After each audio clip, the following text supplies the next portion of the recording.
लगाओ। गोवर्धन परिक्रमा का प्रभाव क्या है? कई लोग होते हैं उनको दर्शन में तो बड़ा आनंद आता है ठाकुर जी के, लेकिन उनसे कह दो कथा सुनोगे, तो कथा बता नहीं सुनी जाती, हमसे दर्शन करा लो, कथा बता में रुचि नहीं है। लेकिन कई लोग होते हैं दर्शन में भी रुचि आ जाती है, कथा भी सुन लेते हैं, लेकिन उनको कहो कि प्रसाद खाओ, हमको तो रेस्टोरेंटों में ही बढ़िया बढ़िया लगता है, ये मंदिर के भंडारों में हमको स्वाद नहीं आता। मतलब आंखें तो भक्त हैं, कान तो भक्त हैं, लेकिन जीभ भक्त नहीं है।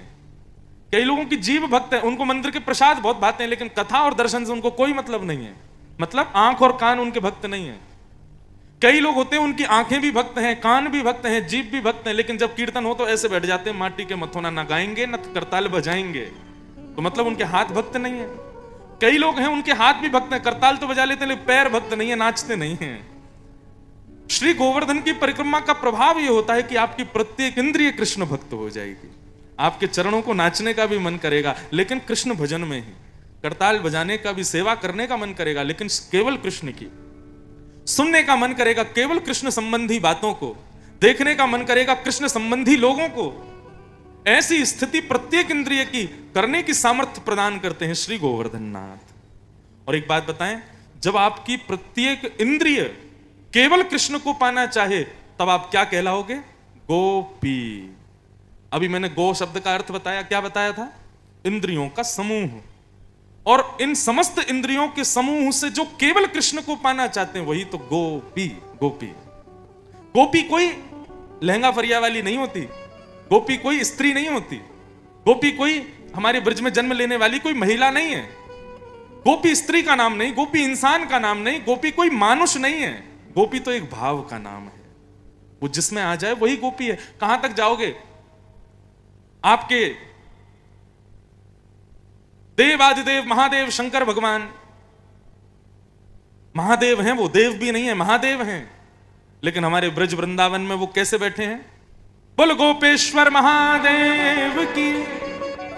नाक में नथनी पहनते हैं, कानों में बड़े बड़े झुमका पहनते हैं, और चुनरी ओढ़ करके आंखों में काजल लगा करके गोपी बन के श्री गोपेश्वर नाथ बैठते हैं। कथा अभी आगे, आज रासपंचाध्यायी है ना, तो आएगी कथा कैसे गोपेश्वर विराजे। तो जहां महादेव, देवों के भी देव गोपी बन जाते हैं, तो हम मानव कैसे वहां मानव रह सकते हैं? हमारे वृंदावन में एक संत पधारे। उन संत का नियम था कि वो स्त्रियों से नहीं मिलते थे। उसी समकाल में भक्तिमती मीराबाई वृंदावन विराजी। मीराबाई का नियम था कि वो संतों के पास जा जा करके उनको प्रणाम करती थी। तो एक दिन उन संत के पास पहुंच गई जो स्त्रियों से नहीं मिलते थे। संत के सेवकों ने कहा, वो क्षमा करें, हमारे गुरुजी तो केवल पुरुषों से मिलते हैं, स्त्रियों से नहीं मिलते। अच्छा, आप कभी मीराबाई का चरित्र सुनेंगे ना, तो हमारी भक्तिमती मीराबाई भक्तानी तो खूब थी, लेकिन कहीं कहीं हटीली भी खूब थी। कहीं कहीं हमने सुना है, पढ़ा भी है कि मीराबाई थोड़ी सी विवाद में नहीं करती थी, कोई लड़ाई झगड़ा करती थी ऐसा नहीं, लेकिन हाँ, हमारी मीराबाई ये थी कि कोई यदि विपरीत अवस्था की बात करे भक्ति मार्ग पे आकर के, उसको बढ़िया से ज्ञान भी देती थी। एक बार मीराबाई सब भक्त मंडली के साथ कीर्तन कर रही थी, जोर जोर से कूद के नाच रही थी। अब जब इतनी सारी संगत गाती है तो कोई सुर का ध्यान थोड़ी रखता है, कोई रागों का ध्यान थोड़ी रखता है। सब लोग बस गा रहे थे, तभी एक कोई गवैया वहां आ गया और वो स्लेट पर लिख के बोला, राग में गाइए, और उस स्लेट को लेके उछलने लगा। मीराबाई ने जैसे ही उसकी स्लेट देखी तो मीराबाई पास गई और चौक लेके आगे अनु लिख दिया। बोले अब उछलो, अब वो हो गया अनुराग में गाइए, अनुराग में गाइए। बोले हमारो लाला राग थोड़ी देखे, अनुराग देखे। तो मीराबाई भक्ति के सिद्धांत में यदि कोई गड़बड़ी करता था तो उसको टोक देती थी, चाहे कोई हो। मीराबाई ने सुना आपके गुरुजी स्त्रियों से नहीं मिलते? बोले नहीं। बोले अच्छा, तो आज हमें पता चल गया कि श्री कृष्ण के अलावा भी वृंदावन में कोई और पुरुष है। हमने तो सुना था यहाँ देवादि देव भी स्त्री बन के बैठा है, मतलब कृष्ण के अलावा सब गोपी ही हैं वृंदावन में। अपने गुरुजी को बता देना, आंखों पर पट्टी बांध लें, क्योंकि वो जब अपने आश्रम से निकलेंगे ना, तो वृंदावन का जड़ चेतन जीव जंतु जो दिखेगा सब गोपी हैं, किसी को नहीं देखना चाहिए, सब स्त्री हैं। शिष्यों ने जाकर के गुरुजी से कहा, बोले एक बड़ी भक्तिमती तेजस्विनी भक्तानी आई थी, हमने रोक दिया कि भाई हमारे गुरुजी स्त्रियों से नहीं मिलते। तो वो कह के गई, अपने गुरुजी से कह देना वृंदावन में केवल एक ही पुरुष है कृष्ण, बाकी सब गोपी हैं। और यदि ये नियम आपके गुरुजी का है तो पट्टी बांध के घूमे वृंदावन में, क्योंकि यहाँ तो सब गोपी हैं। जैसे ये बात सुनी, उन महापुरुष का हृदय शांत हो गया और मन में विचार आया, बोले कि मैंने इतना जप किया, इतना नियम किया, इतना ज्ञान अर्जित किया, लेकिन फिर भी मेरा मन अशांत रहता था। लेकिन आज पता नहीं क्यों तुम लोगों के द्वारा उस महिला की बात सुन के मेरा मन अत्यंत शांत हो गया है। चलो। शिष्य बोले कहां चलें? बोले आज इस नियम को तोड़ दिया जाए कि मैं स्त्रियों को नहीं देखूंगा और सबसे पहले मीराबाई को ही देखूंगा। और संत गए और जाकर के मीराबाई का दर्शन किया। तो बात स्त्री पुरुष की नहीं है। गोपी कहते किसको हैं? जिसकी प्रत्येक इंद्रिय केवल और केवल कृष्ण के हैं, वही गोपी। हमारे महाराष्ट्र और गुजरात के एक बड़े प्रमुख वक्ता हुए, आप लोग कई लोग नाम भी जानते होंगे और शायद वो उल्लासनगर कभी आए भी होंगे, परम पूजनीय प्रातस्मरणीय श्री डोंगरे जी महाराज। श्री डोंगरे जी महाराज वे अपनी कथा में एक बात कहा करते थे। वे कहते थे कि यदि किसी व्यक्ति के शरीर में कोई इंद्रिय ऐसी है जो भगवत भजन नहीं करती, तो समझ लेना वो उसी इंद्रिय से पाप करने लग जाएगा। मतलब आपको दर्शन करने में तो बहुत सुख मिलता है, प्रसाद पाने में तो बहुत सुख मिलता है, सेवा करने में तो बहुत सुख मिलता है, परिक्रमा करने में पैरों को बहुत सुख मिलता है, लेकिन आपसे कह दिया जाए कथा सुनो, तो कथा में आपका मन नहीं लगता, कानों को रुचि नहीं आती, आपको नींद आने लगती है। तो डोंगरे जी महाराज कहते, भले कितना भी दर्शन करो, कितनी भी प्रदक्षिणा करो, कितनी भी सेवा करो, आपके भीतर पाप कानों से ही प्रवेश करेगा, क्योंकि कानों को आप कथा नहीं देते। आप कथा तो खूब सुनते, लेकिन दर्शन में रुचि नहीं, तो निश्चित है कि पाप आपकी आंखों से ही प्रवेश करेगा, क्योंकि इन आंखों को आप दर्शन नहीं देते। ये भगवत मंदिर, ये दरबार, ये बंधुओं साधारण स्थान नहीं है, ये चिकित्सा के केंद्र हैं। हमारी इंद्रियों को चिकित्सित करते हैं, ठाकुर जी के योग्य बनाते हैं। डोंगरे जी महाराज से किसी ने पूछा, बोले महाराज जी 10 इंद्रियों में तो 2 अशुद्ध इंद्रियां भी आती हैं, गुप्त इंद्रियां जो मलमूत्र आदि परित्याग करती हैं। आप कहते हैं कि प्रत्येक इंद्रिय से भगवत भजन करो, गुप्त इंद्रियों से कैसे होगा? तो श्री डोंगरे जी महाराज कहते थे, बोले भाई जैसे जिस स्थान में रहते हो उसको साफ रखते हो ना, ठीक वैसे ही मेरे भीतर श्री गोपाल जी विराज रहे हैं, श्याम सुंदर विराज रहे हैं। इस भाव से प्रातःकाल उठ करके अपने तन के मल को त्यागना और संपूर्ण मलमूत्र आदि का परित्याग करके भीतर से स्वयं को स्वच्छ रखने का भाव रखने मात्र से भजन हो जाता है कि मेरे भीतर ठाकुर जी हैं, मैं स्वच्छ रहूं। समझ में आ रही है बात? गोवर्धन और गोपी कौन है? गोवर्धन लीला के बाद ही रास पंचाध्यायी प्रारंभ होता है, रास प्रारंभ होता है, मतलब गोवर्धन के बाद ही गोपियों को कृष्ण मिलन का अधिकार प्राप्त होता है। ऐसे भगवान ने श्री गोवर्धन धारण किया। अब कथा सुनो। भगवान समस्त ब्रजवासियों को लेकर के श्री गोवर्धन पहुंचे हैं, 56 भोग सजाए हैं और 56 भोग सजा करके समस्त ब्रजवासियों ने श्री गोवर्धन प्रभु को प्रणाम किया। आप ही पूजे आप पुजावे। गोवर्धन नाथ हम सबके इष्ट हैं। क्यों? क्योंकि हमारे ठाकुर जी ने भी उनको पूजा है। श्री गोवर्धन की पूजा हमारे लाल जी ने भी करी है, इसलिए गोवर्धन सबके पूज्य हैं। जैसे ही सब ब्रजवासियों ने 56 भोग सजाए और सब प्रार्थना करने लगे, इतने में ही श्री गोवर्धन पर्वत से चतुर्भुज रूपधारी श्री गोवर्धन नाथ प्रकट हो गए। बोल गोवर्धन नाथ की। वैसे तो हमारे लाल जी का जो स्वरूप है ना, एक भुजा ऊपर दूसरी भुजा कमर पर, यह गोवर्धन स्वरूप ही है, लेकिन जिनकी ब्रजवासियों ने पूजा की वो चतुर्भुज रूप में प्रकट हुए थे। लाओ ब्रजवासियों भोग, लाओ ब्रजवासियों भोग, गोवर्धन नाथ कहने लगे। सब ब्रजवासियों ने पहली बार भगवान को देखा। सब ब्रजवासी बोले, लाला तेरो देवता तो बड़ो सांचो है, सच्चो है। देखियो वह इंद्र की पूजा करते करते हम बूढ़े हो गए, लेकिन आज तक वहां के दर्शन ना भय। तेरे या गोवर्धन नाथ ने तो एक बार में ही दर्शन दे दिए। जय हो। ऐसे गोवर्धन नाथ को बारंबार प्रणाम है लाला। ठाकुर जी बोले, समय मत व्यर्थ करो, जाओ भोग लगाओ। और सब ब्रजवासी अपने घर की सामग्री अपने हाथों से गोवर्धन नाथ को खिला रहे हैं। तभी ठाकुर जी का सखा मधुमंगल ठाकुर जी के पास पहुंचा। लाल जी से बोलो, लाला एक बात बता। ठाकुर जी बोले, क्या? ये गोवर्धन नाथ को चेहरा तोते बहुत मिल रहा है, ऐसा लग रहा है जैसे तू ही 4 भुजा वारो बन के खड़ो है गयो का। अब ठाकुर देखो ब्रजवासी कितने सीधे।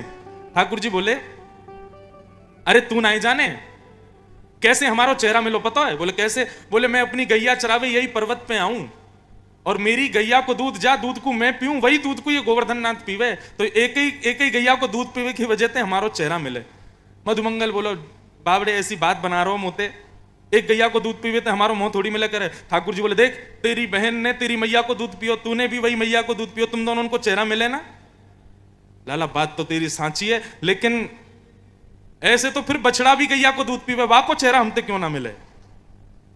ठाकुर जी बोले अब बात मत बनावे, तू बस दर्शन कर। लेकिन ब्रजवासी इतने सहज हैं कि इसी बात को मान लेते हैं। सब चर्चा कर रहे हैं, बोले अरे लाला की गैया को दूध पीवे ये देवता या हमारे लाला ते चेहरा मिले या को। किसी को भी ये संशय नहीं हो रहा कि ये भगवान है। इतना सीधापन जब हमारे हृदय में होता है ना बंधु, तब ठाकुर जी मिलते हैं। हम लोग चतुर बनने में कोई कसर नहीं छोड़ रहे, हम लोग अपने आप को चतुर बनाने में कोई कसर नहीं छोड़ रहे। क्षमा कीजिएगा, आप चतुर बनके, बुद्धिमान बनके, बहुत क्लेवर बनके संसार के प्रिय हो जाओगे, लेकिन ठाकुर जी के प्रिय नहीं बन पाओगे। ठाकुर जी का प्रिय बनना है तो सहज रहो, सरल रहो, दीन रहो। जो अपनों सुख चाहे हो तो मूर्ख बन के रहो, जानते हुए भी कि हाँ ये काम मुझे आता है, जबरदस्ती उस काम में चतुराई मत करो।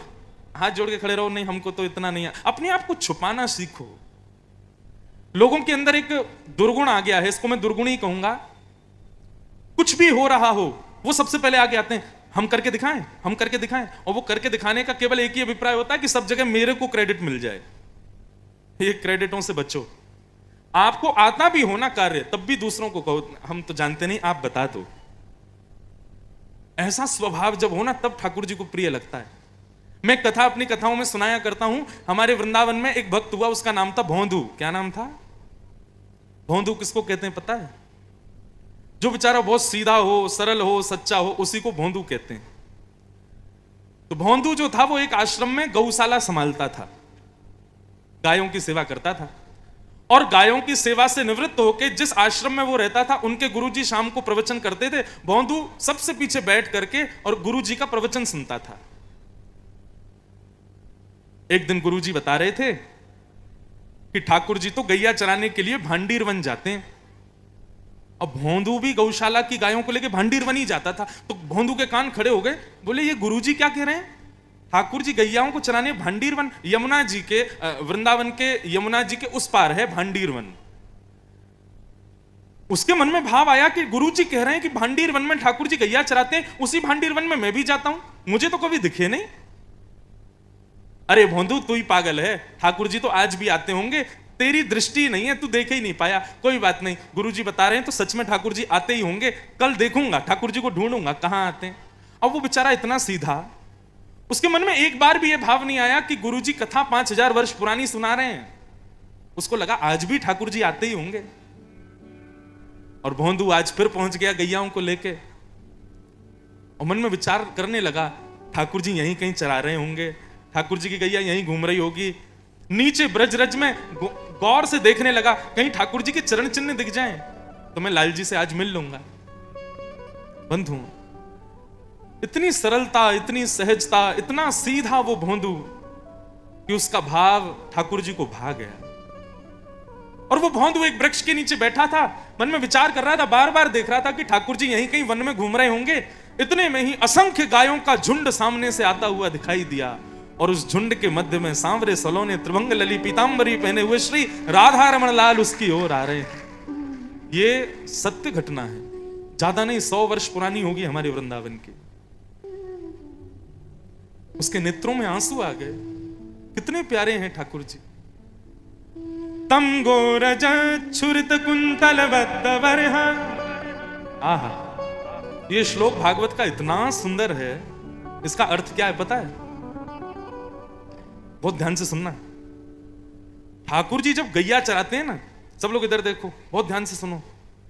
ठाकुर जी जब गैया चराने के लिए वन में जाते हैं तो गैया तिरछी नजर करके सूर्य को देखती है और सूर्य से कहती है ठाकुर जी हमको छूते हैं, हमारे ऊपर गलबैयां डालते हैं, हमारा दूध पीते हैं, ये सब सुख तो मिलता है, लेकिन जैसे मां यशोदा लाल जी का श्रृंगार करती है वो सुख हमको कभी नहीं मिलता।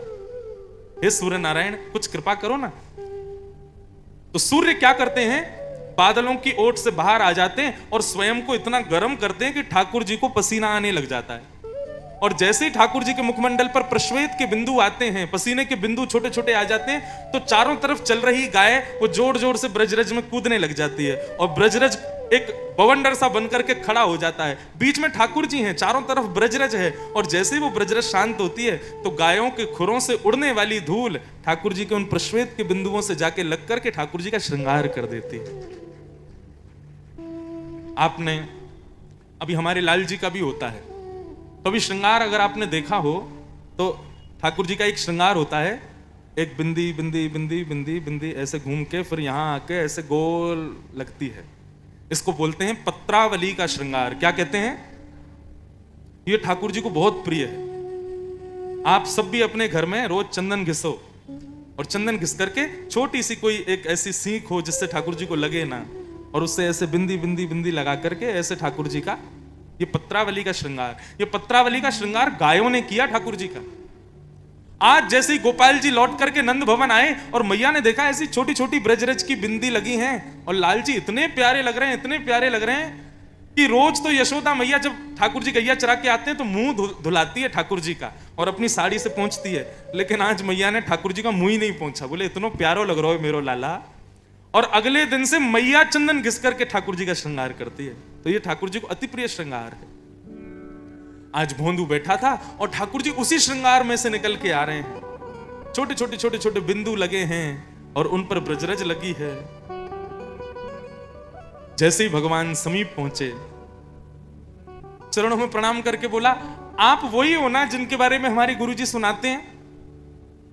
ठाकुर जी बोले, मुझे क्या पता तुम्हारे गुरुजी क्या सुनाते हैं। बोले, नहीं, मेरे गुरुजी सुनाते हैं नंद नंदन हैं, मोर मुकुट पहनते हैं, पीली पीतांबरी पहनते हैं, सांवरे से हैं, लेकिन सांवले होने के बाद भी इतने सुंदर हैं कि नेत्र पलक झपकना भूल जाती हैं, और जब से आप मुझे दिख रहे हो मेरी स्थिति वही हो रही है। आप नंद नंदन हो ना? ठाकुर जी बोले, हाँ हम ही हैं नंद नंदन। भोंदू अपना ही दुपट्टा उतार करके नीचे बिछा रहा है। बोले, विराजो ना, आप इतने सुंदर लग रहे हैं, मेरे सामने बैठिए ना। ठाकुर जी बैठ गए। ठाकुर जी बोले, अच्छा तेरा नाम कहा है? अब ये मत पूछो मेरो नाम कहा है। बोले, बता ना तेरा नाम कहा है। बोला, वैसे तो नाम मेरा कुछ और है, लेकिन प्यार से सब लोग भोंदू बुलाते हैं। अब जैसे ही ठाकुर जी ने सुनी भोंदू, ठाकुर जी तो जोर जोर से हंसे। बोले, तेरा नाम भोंदू? बोले, हाँ मेरा नाम भोंदू। इतना प्रिय लगा ठाकुर जी को। ठाकुर जी उसके गले में गलवैया डाल के बैठ गए। बोले, मुझसे मित्रता करे वो? भोंदू का रोम रोम कांप रहा है। बोले, मैं आपके मित्र बनने योग्य हूं? बोले, तू ही मेरो मित्र बनने योग्य है। चल आज से मैं तेरो मित्र, तू मेरो मित्र। चल अब ऐसे काम ना चलेगा, जल्दी का तू खवा, मुझको भूख लगी है बहुत जोर की। भोंदू एक पोटली में 2-4 रोटी, गुड़ और मक्खन लेके गया था। अब जितना भोंदू खाता उतना लेके गया, ठाकुर जी के सामने खोल दिया। बोले, रूखी रोटी है ठाकुर जी, इस पर मक्खन लगा दूंगा, आप गुड़ के संग खा लो। बोले, मुझको बढ़िया लगेगी, ला दे। और ठाकुर जी पाने लगे। अब जितनी रोटी थी सब खा गए। ठाकुर जी बोले, अरे भोंदू, मुझे तो और भूख लग रही है, और लेके आ। भोंदू बोलो, मैं तो इतनी लेके आयो, कल से ज्यादा ले आऊंगा। अच्छा ठीक है, चल जा, कल मिलेंगे दोबारा, और ज्यादा भोजन लेके आइयो, और अचार भी धर लियो। भोंदू बोले, सब ले आऊंगा, आप कल फिर मिलोगे? ठाकुर जी बोले, हाँ मिलूंगा। भोंदू लौट करके आया। उसने अपने आश्रम में किसी को नहीं बताया। उसको लगा सबको ठाकुर जी मिलते हैं, मैं ही अभागा था जो इतने साल बाद मुझको मिले हैं। उसको लगता था कि सबको ठाकुर जी मिले हैं पहले, लेकिन वो क्या जाने कि वो कितना सौभाग्यशाली है। दूसरे दिन गौचारण करने के लिए जा रहा था। खूब सारी रोटी, खूब सारा गुड़, मक्खन और सारे सामग्री भरने लगा। रसोईया ने जाके गुरुजी से बता दिया। बोले, आज तो भोंदू इतना भोजन लेके गया है महाराज, पता नहीं क्यों। गुरुजी ने रोका, ए भोंदू इधर आ, मुझको रसोईया बता रहा तू बहुत सारा भोजन लेके जा रहा है। गुरुजी, मैं आपको बता नहीं पाया, वो नंद नंदन आते हैं। अब इतने सहज में बोल गया वो कि जैसे कितनी आसान बात है ये। बोले, नंद नंदन आते हैं, कल 4 रोटी खा के भी भूखे ही रहे बेचारे। तो मैंने मन में विचार किया, आज भी आएंगे, भूखे नहीं रह जाएं, या हमारे गुरुजी आज ज्यादा रोटी ले जा रहा हूं। अच्छा एक और बात, गुरुजी वो मेरी रोटी चट्ट कर जाएं, मैं भूखा रह जाऊं, या हमारे मैं अपनी भी लेके जा रहा हूं, वो भी खा लेंगे, मैं भी खा लूंगा। गुरुजी बोले, रुक रुक रुक रुक, कौन आता है? बोले, नंद नंदन। कौन नंद नंदन? अरे गुरुजी वही नंद नंदन जिनकी आप कथा सुनाते हो। वो मोर मुकुट पहनते हैं, गले में वैजंती माला पहनते हैं। गुरुजी मैं कहा बताऊं, वो जब बगल में बैठते हैं ना, उनमें से इतनी सुगंधी आती है, मन करता है वो जाए नहीं। वो जब मुस्कुराते हैं ना, तो मन ऐसा करे कि बस अभी हम बेहोश है वे वारे हैं। गुरुजी वो जब कटाक्ष नेत्रों से देखते हैं तो ऐसा लगता है बस ये सबसे सुंदर दृश्य है। कल मेरे पास 2-3 घंटे बैठे, लेकिन वो 2-3 घंटे भी ऐसा लगा मानो क्षण भर में व्यतीत हो गए हो। गुरुजी आप जितना सुंदर उनका वर्णन करते हो ना, उससे तो लाखों करोड़ों गुना ज्यादा सुंदर है वो नंदनंदन। कोई और यदि बोलता तो गुरुजी नहीं मानते, लेकिन भोंदू कभी झूठ नहीं बोलता। गुरुजी बोले सच में भोंदू नंदनंदन आए थे? हाँ गुरुजी, पीली पीतांबरी पहनी थी। आप अपनी कथा में बताते हो ना, उनका रंग तो काला है, लेकिन वो काले लगते नहीं है। सच में वो काले नहीं लगते, वो बहुत प्यारे लगते हैं। ये सब बात सुनकर के गुरुजी के नेत्र सजल हो गए। बोले भोंदू तू बहुत भोला है, अच्छा मेरा एक काम करेगा? बोले क्या? अपने नंदनंदन को लेके यहां आना आश्रम पर। अरे मैं लेके आऊं गुरुजी? बोले हाँ तू लेके आ।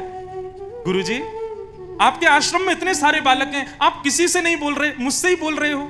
इतने सारे बालक सब मिलते होंगे नंदनंदन से तो, लेकिन आपने मुझको चुना कि मैं लेके आऊं उनको। बोले हाँ भोंदू तू ही श्रेष्ठ है, तू ही लेके आ। भोंदू को इस बात से ज्यादा, इस बात की प्रसन्नता कम थी कि मैं नंदनंदन से मिलता हूं, इस बात की प्रसन्नता ज्यादा थी कि गुरुजी ने आज्ञा की कि नंदनंदन को लेके आओ। भोंदू तो आज नाचता कूदता हुआ जा रहा था भांडीर वन गायों को लेके।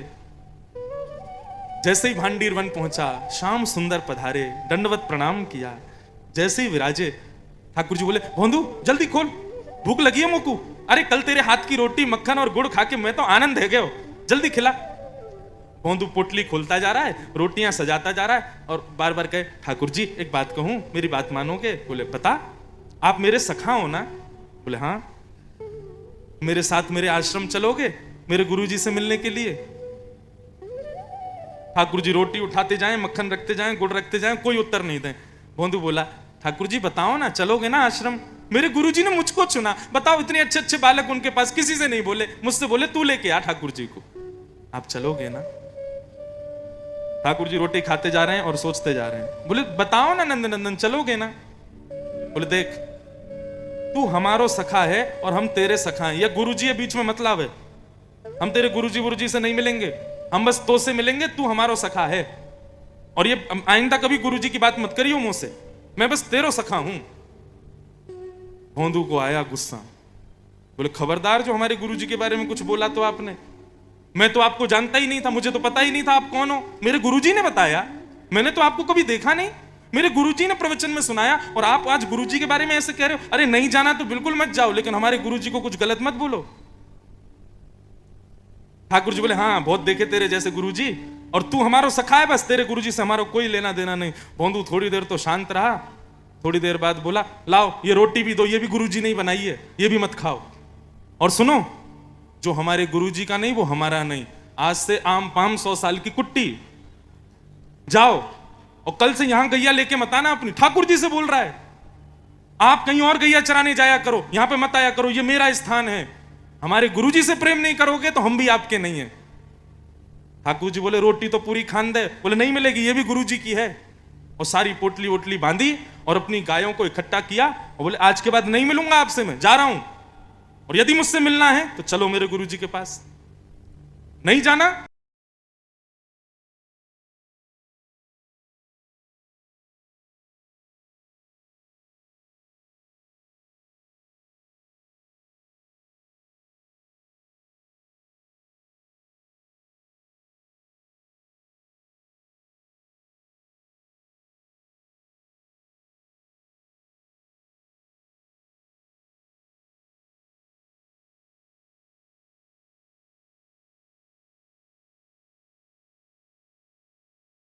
मेरा भोंदू मुझसे दूर क्यों जा रहा है। और जैसे ही भोंदू अदृश्य होने लगा, रोक नहीं पाए श्री राधा रमन लाल स्वयं को, दौड़े और दौड़ करके चढ़ गए भोंदू के कंधे पर और बोले चल लेके चल अपने गुरुजी के पास, नहीं तोड़नी है हमें तुझसे मित्रता। भोंदू ने पकड़ा ठाकुर जी को, कमर पर ऐसे लद गए पीछे। और आज आश्रम में गुरुदेव बैठे थे, जैसे ही राह पर देखा असंख्य गाय आ रही हैं गौशाला की, और बीच में भोंदू अपने कंधे पर ठाकुर जी को लेकर के आ रहा है।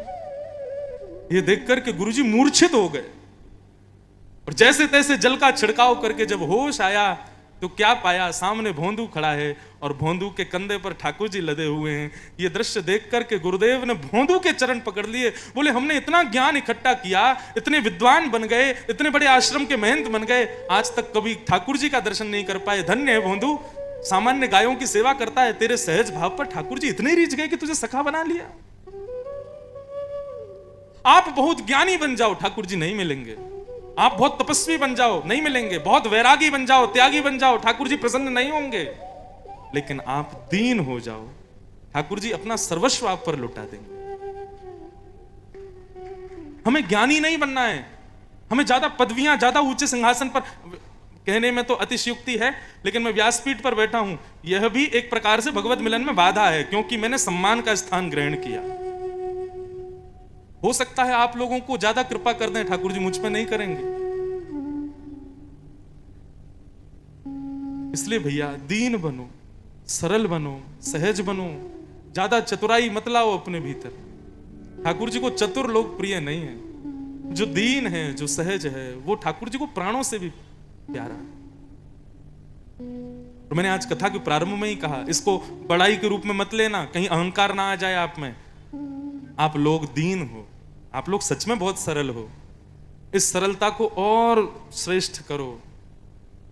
कोई आपसे आके छल कर जाए, कपट कर जाए, कोई आपसे आकर के और जो चतुराई दिखा जाए, दिखाने दो, वो भोगेगा, लेकिन आप चतुर मत बनो, आप सहज ही रहना।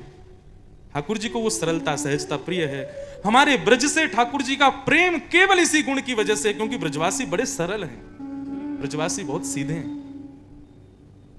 निर्मल मन जन सो मोहि पावा, मोहि कपट छल छिद्र न भावा। जिसका मन निर्मल है, जिसके हृदय में कपल छट ये सब छूते ही नहीं, जिसको ठाकुर जी कहते हैं वो मुझे प्रिय है। कुंभन दास जी, ध्यान से सुनो, अब 2 ही दिन बचे हैं, मेरे को सब बोलने दो जो जो आवे। कुंभन दास जी भगवान के सखा हुए, अष्ट सखा गोवर्धन नाथ के। अभी इसी कलिकाल में तो कुंभन दास जी इतने दीन थे कि कुंभन दास जी को तिलक लगाने के लिए उनके घर में शीशा नहीं था।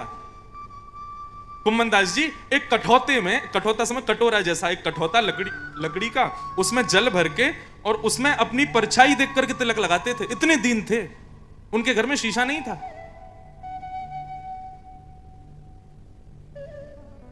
ऐसी स्थिति में भी ठाकुर जी के आगे ही गाते थे।